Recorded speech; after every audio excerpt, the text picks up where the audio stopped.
नमस्कार दोस्तों, ओम नमः शिवाय। 2025 में जो है संक्रांति यानी खिचड़ी, बहुत लोग संक्रांत बोलते हैं, बहुत लोग खिचड़ी बोलते हैं। तो जो संक्रांत का पर्व है वो कब मनाया जाएगा? तो 2025 में संक्रांत का महापर्व जो है वो 14 जनवरी दिन मंगलवार को मनाया जाएगा। तो हमें उस दिन चूंकि स्नान और दान का विशेष महत्व होता है, तो हमें कौन सी 14 चीज़ों का दान करना चाहिए, आज मैं आपको बताऊंगी, कुछ आइडिया दूंगी कि आप कौन कौन सी 14 चीज़ें दान कर सकते हैं। तो चूंकि स्नान और दान का विशेष महत्व होता है संक्रांत पर, तो हमें जो है स्नान और दान जरूर करना चाहिए। तो हम क्या क्या दान कर सकते हैं? तो देखिए, इस तरह से आप चाहें तो कुर्ता पैजामा ले सकते हैं दान करने के लिए, चाहे तो वूलन ऐसे टी शर्ट्स भी आप दान कर सकते हैं। लेकिन देखिए, 14 की संख्याओं का विशेष महत्व होता है। आप जो भी चीज़ दान करेंगे उसको आपको 14 की संख्या में दान करना है। जैसे आप इस तरह से 14 टी शर्ट ले सकते हैं, 14 कुर्ते पैजामे ले सकते हैं, 14 शॉल ले सकते हैं। इस तरह से वुलन शॉल का भी आप दान कर सकते हैं। तो इस तरह से आप 14 शॉल ले लीजिए, 14 लोगों को दान कर दीजिए। इस तरह से आप साड़ियाँ कोई ज़्यादा नहीं पहनता है तो सूट ही हम लोग दान करेंगे। तो देखिए, इस तरह से आप कुर्ते का भी, सूट का भी दान कर सकते हैं। इस तरह से आप सूट ले लीजिए। आप थोक में लेंगे तो आपको थोड़ा सा सस्ता भी पड़ेगा ये, और ये ज़रूरत की चीज़ें होती हैं। जैसे वूलन कपड़े, क्योंकि ठंडियों का मौसम है तो वूलन कपड़ों का दान तो ज़रूर करना चाहिए। इस तरह से वूलन स्वेटर आप ले सकते हैं, वूलन स्वेटर का भी दान कर सकते हैं। और चाहे तो आप साथ में कंबल भी ले सकते हैं, कंबल भी आपको दान करना चाहिए संक्रांत पर।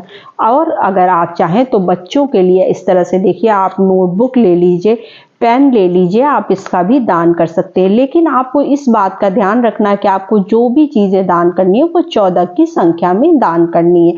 अगर आप कॉपी और पेन दान कर रहे हैं तो 14 कॉपी दान करेंगे, 14 पेन दान करेंगे। 14 कॉपी या तो दान करिए या 14 पेन दान करिए।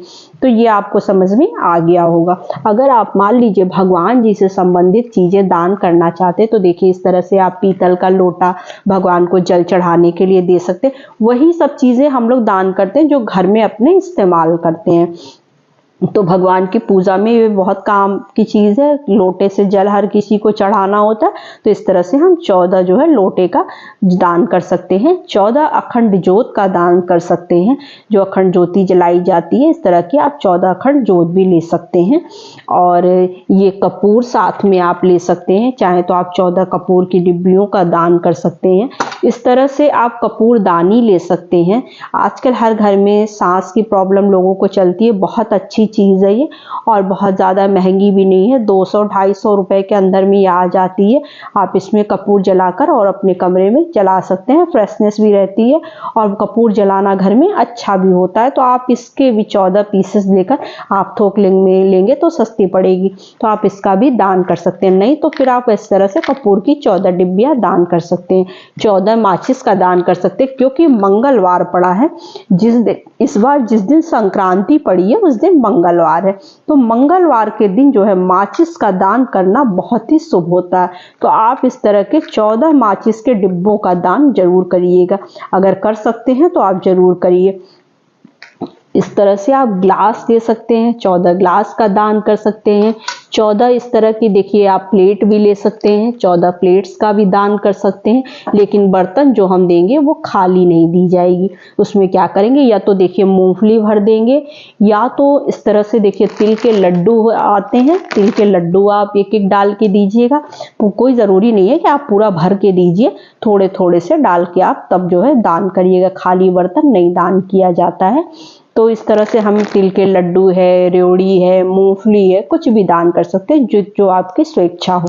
और इस तरह से आप अगर श्रृंगार का सामान दान करना चाहते हैं तो इस तरह से आप जो है 14 सिंदूर की डिब्बी का दान कर सकते हैं। तो 14 सिंदूर की डिब्बी का दान कर सकते हैं। 14 बिंदी का दान कर सकते हैं। इस तरह से बिंदी के पत्ते ले लीजिए, 14 बिंदी के पत्तों का दान भी कर सकते हैं। तो इस तरह से हमें जो है दान करना होता है। तो जो सुहाग से संबंधित चीज़ें जब हम दान करते हैं तो उससे हमारे सुहाग में वृद्धि होती है। तो हमें सुहाग की चीज़ों का दान करना ही चाहिए, लेकिन जो भी चीज़ दान करेंगे 14 की संख्या में दान करेंगे, साथ में उसके हमें दक्षिणा जरूर देनी है। जैसे मान लीजिए अगर 14 हम इस तरह के कलसे का दान कर रहे हैं, लोटे का दान कर रहे हैं, तो 14 लोटों में हमें जो है कुछ मीठा भरकर और इस तरह से कुछ पैसे, जो आपकी स्वेच्छा, जो आपका सामर्थ्य हो, किसी भी चीज को दान कर रहे हैं तो उसमें आप दक्षिणा जरूर डाल दीजिएगा। इस तरह से हम दक्षिणा डालकर और तब दान करेंगे। अगर कुछ भी नहीं हो सकता है तो आप ये काम करिए, इस तरह के लड्डू के या रेवड़ी के पैकेट्स खरीद लीजिए और इसके आप 14 पैकेट लेकर आप दान कर दीजिए। इसका भी आपको विशेष फल प्राप्त होगा, क्योंकि तिल का विशेष महत्व होता है। तो आप तिल के लड्डू का भी दान कर सकते हैं। लेकिन अगर आप कोई भी चीज दान कर रहे हैं, जैसे मान लीजिए कॉपी है, पेन है, कपूर है, या जो भी कुछ आप वस्त्र वगैरह दान कर रहे हैं, उसके साथ आप मीठा जरूर दान करिएगा। साथ में एक पैकेट रेवड़ी ही दान कर दीजिए, लड्डू ही दान कर दीजिए, कुछ भी दान करिए, लेकिन साथ में मीठा लगाकर दक्षिणा रखकर तभी दान करिएगा। तो ये नियम होते हैं आपको जो है 14 चीजों के दान की। तो ये मैंने आपको कुछ आइडिया दे दिया कि आप क्या क्या चीजें खरीद के दान कर सकते हैं इस तरह से। तो इस तरह से हमें जो है दान का विशेष महत्व होता है। आप साथ में चाहे तो स्नान का भी महत्व है, तो आप बाल्टी, जग और जो है टॉवल वगैरह भी जो है वो भी आप साथ में ऐड कर सकते हैं, वो भी आप दान कर सकते हैं, उसमें भी कोई दिक्कत नहीं है। तो बस यही छोटी सी वीडियो थी, छोटी सी जानकारी थी। अगर वीडियो अच्छी लगती तो चैनल को लाइक सब्सक्राइब जरूर कर लीजिएगा। तो नमस्ते फ्रेंड्स, ओम नमः शिवाय।